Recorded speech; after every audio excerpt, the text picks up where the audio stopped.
Alright, let's dive into something that's got the space community buzzing: NASA's bold new plans for a moon base and a nuclear-powered spacecraft. But here's the kicker: this isn't just about planting a flag on the moon or sending another rover to Mars. It's about reshaping humanity's future in space, and personally, I think this is one of the most exciting shifts we've seen in decades. What makes this really interesting is the sheer scale of ambition here. We're talking about a $28.7 billion moon base, nuclear-powered propulsion, and a race against China to establish a lasting presence on the lunar surface. This isn't just a mission, it's a statement.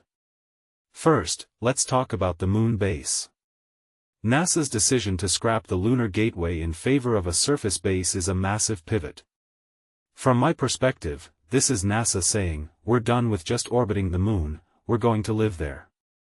But here's the thing: repurposing components from the Gateway project is no small feat. It's like deciding halfway through building a skyscraper that you'd rather construct a bridge. What this really suggests is that NASA is willing to take risks and adapt, which is exactly what's needed if we're going to push the boundaries of space exploration. One thing that immediately stands out is the emphasis on nuclear power. Using nuclear reactors on the moon isn't just about generating electricity, it's about sustainability. If you take a step back and think about it, this could be the first step toward creating a self-sustaining lunar colony. And that's huge. Now, let's talk about the nuclear-powered spacecraft headed to Mars. The Space Reactor 1 Freedom isn't just a cool name, it's a game-changer. Nuclear electric propulsion could cut travel time to Mars significantly, which means astronauts could spend less time in transit and more time exploring. What many people don't realize is that this technology has been in the works for decades, but it's never been tested on this scale. This raises a deeper question: are we finally ready to move beyond chemical propulsion and embrace the next era of space travel? I think we are, and this mission could be the proof of concept we've been waiting for. But here's where it gets complicated: the international partnerships. Japan, Canada, and the European Space Agency were all key players in the Lunar Gateway project. Now, with the focus shifting to the moon base, their roles are uncertain. In my opinion, this is where diplomacy and collaboration will be put to the test. Can NASA find a way to integrate their contributions into the new plan? Or will this create tensions in the global space community?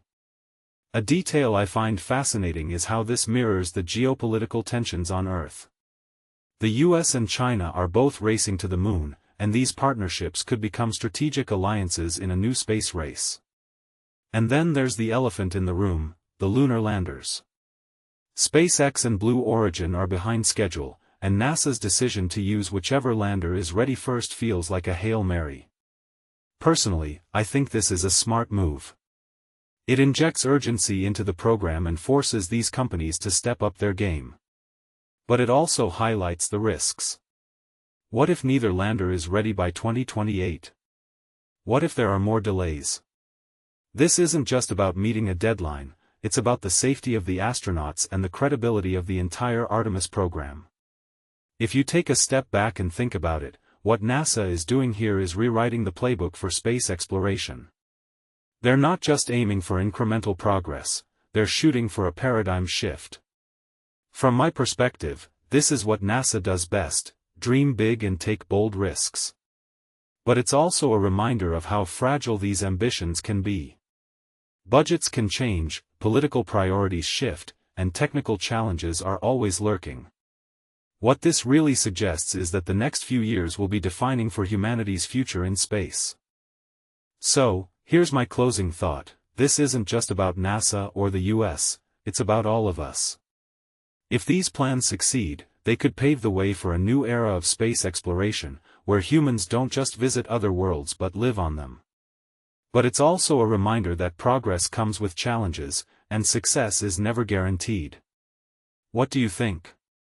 Are we on the cusp of a new space age, or is this just another ambitious plan that might fall short?